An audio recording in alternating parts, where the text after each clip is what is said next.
국내에서 신종 코로나 바이러스 확진 환자가 또 나왔습니다. 광주에 사는 40대 여성으로 16번째 환자입니다.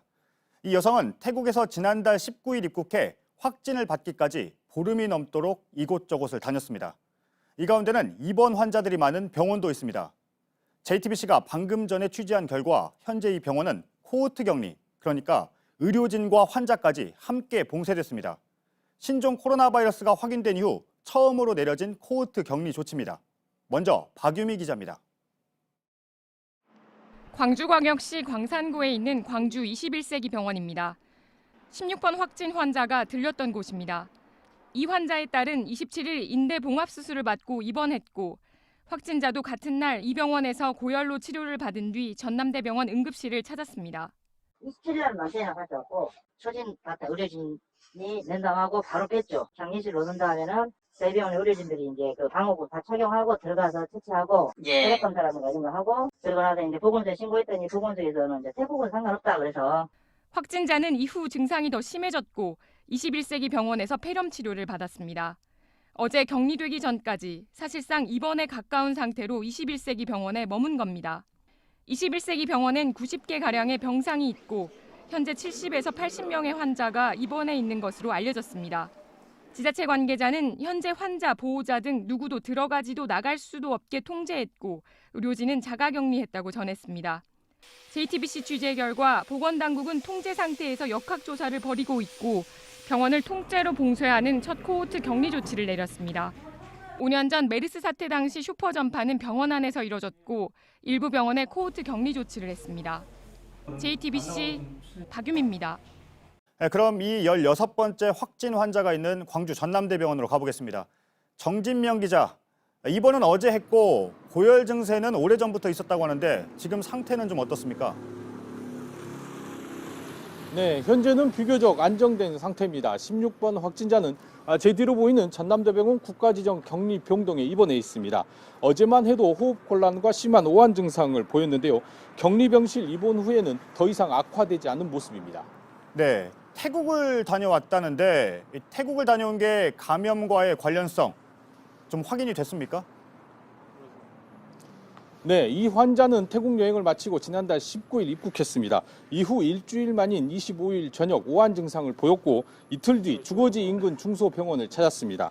당시 체온이 39도에 가까웠습니다. 이후 증상 호전이 없어 지난 3일 전남대병원에 왔고 오늘 아침 신종 코로나 바이러스 확진 판정을 받았습니다. 이 동선상 태국에서 감염됐을 가능성이 높습니다. 하지만 공항이나 태국을 떠나기 전 국내에서 감염됐을 가능성도 배제 못합니다. 그런데 고열이 있었는데 병원에선 왜 신종 코로나 바이러스를 의심하지 않았던 건가요? 네, 환자는 입국 보름여 만에 검사를 받았습니다. 고열과 오한 증상을 보인 후로만 따져도 9일 만입니다. 병원 측은 환자가 중국에 간 건 아니라 의심하지 않았다 한 것으로 전해집니다. 또 이미 폐 관련 기저질환이 있는 환자에서 신종 코로나 증상이 아닌 다른 질환으로 추정했습니다. 네, 그 병원은 코호트 격리 조치가 내려졌다고 하는데 그럼 아무도 오갈 수가 없는 건가요? 네, 오늘 오전 임시 휴업에 들어갔습니다. 예정된 수술을 모두 취소했고 외래 진료도 중단했습니다. 80여 명의 입원 환자는 병원에 격리 중입니다. 현재 질본 역학조사관이 병원 내 CCTV를 분석해 확진자와 접촉한 이들을 파악 중입니다. 네, 그럼 이 환자가 입원 전까지 그 병원뿐만 아니라 다른 병원도 갔을 수 있는 거 아닌가요? 네, 맞습니다. 환자는 보름 넘게 주거지와 그 주변 일상생활을 했습니다. 지역사회 불안감이 커지는 이유입니다. 다행히 환자의 가족들은 아직 특이 증상이 없는 것으로 알려졌습니다. 하지만 만일의 사태를 대비해 환자의 자녀가 다니는 어린이집은 휴원했고 직장과 가족의 직장은 방역 작업을 벌였습니다. 네, 전남대병원에서 정진명 기자였습니다. 일본에서 감염된 12번째 환자를 접촉한 사람은 600명이 넘는 것으로 조사됐습니다. 영화관부터 면세점까지 여러 곳을 돌아다녔기 때문입니다. 오늘부터 모든 접촉자들은 자가격리 대상인데 이걸 거부하는 사례도 나오고 있습니다. 배양진 기자입니다. 12번째 환자는 확진 전까지 열흘 넘게 인천과 경기, 강원, 서울을 오갔습니다. 확진 다음 날 138명이었던 접촉자 수는 오늘 666명으로 늘었습니다. 확진자가 찾았던 영화관과 병원, 면세점 같은 곳을 조사하다 더 나온 겁니다. 전체 접촉자 수도 1,000명을 훌쩍 넘었습니다. 오늘부터 새로 확인된 접촉자들은 밀접인지와 관계없이 모두 자가격리 대상입니다. 정부는 격리 대상자에게 생활비 등을 지원하고 지자체 공무원이 1대1로 관리할 계획입니다. 자가격리에 들어가면 가족과도 접촉을 피하고 하루 2번 상태를 묻는 보건당국에 전화해 잘 답해야 합니다. 접촉자 중에서 연락이 안 되신 분은 없는 걸로 알고 있습니다. 하지만 현장에선 실랑이가 벌어지는 경우도 있습니다. 자기는 벌금 물더라도 그냥 자가격리 안 하겠다. 강제조항이라든가 그런 거 설명을 할 때 설명을 해서 이 사람은 바로 또 수능을 하는 케이스예요. 정부는 벌금 300만 원 수준인 격리 거부자에 대한 처벌을 강화하는 방안을 검토하고 있습니다. JTBC 배양질입니다.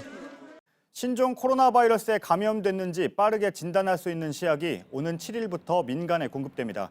기존의 검사 방법보다 4배가 빠른 6시간 이내에 감염 여부를 판정할 수 있습니다. 오늘부터 중국 후베이성을 거친 외국인들은 우리나라에 들어오지 못하도록 막고 있습니다. 인천공항으로 가보겠습니다. 박영우 기자, 어떻게 바뀌었습니까? 네, 방역당국은 중국에서 들어온 승객들과 일반 승객들이 최대한 따로 떨어져서 움직이도록 하고 있습니다. 평소보다 줄도 좀 길게 서야 되고요. 입국 절차도 까다로워졌기 때문에 나오는 데까지 시간은 좀 더 걸리는 편입니다. 승객의 이야기 한번 직접 들어보시죠. 한국에 체류할 때 쓰는 전화번호 그 사람에서 치더라고요. 치가 울려야 돼요. 무안에 도착 행간 또 한번 물어보고. 네, 여러 절차를 거친다고 했는데 어떤 절차들을 거치는 건가요? 네, 우선 중국에서 들어온 비행기가 이 공항에 도착을 하게 되면요. 제가 목에 걸고 있는 바로 이 인식표를 받게 됩니다. 인식표를 받은 승객들은 직원들의 안내에 따라 검역소로 이동을 하고요. 여기서 이 노란색 건강상태 질문서를 제출을 합니다.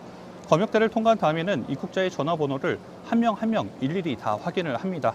그 다음엔 검역 확인증을 받고 특별검역 신고서를 제출을 합니다. 마지막으로는 전용 입국장으로 나오게 되는데요. 인천공항 1터미널 같은 경우에는 법무국 출입국 심사대 A와 F고요. 2터미널은 A구역입니다. 네, 그럼 오늘은 중국에서 몇 명이 들어왔습니까? 네, 오늘 10,000명 정도가 들어왔는데요. 앞으로 더 줄어들 가능성도 있습니다. 중국으로 오가는 비행기가 하루 80여 편 정도로 평소에 30% 정도 줄었기 때문입니다. 추가로 감축을 계획하고 있는 항공사들도 있습니다. 네, 태국을 다녀온 확진 환자도 오늘 나왔는데 다른 나라들은 기존대로 검역을 하는 건가요? 네, 아직은 중국 이외의 지역에서 오는 입국자에 대해서 검역 강화는 어렵다는 게 정부의 설명입니다. 중국을 뺀 나머지 나라들은 아직 위험 지역이 아니기 때문에 일일이 검사할 수 없다는 설명입니다. 네, 인천공항에서 박영우 기자였습니다.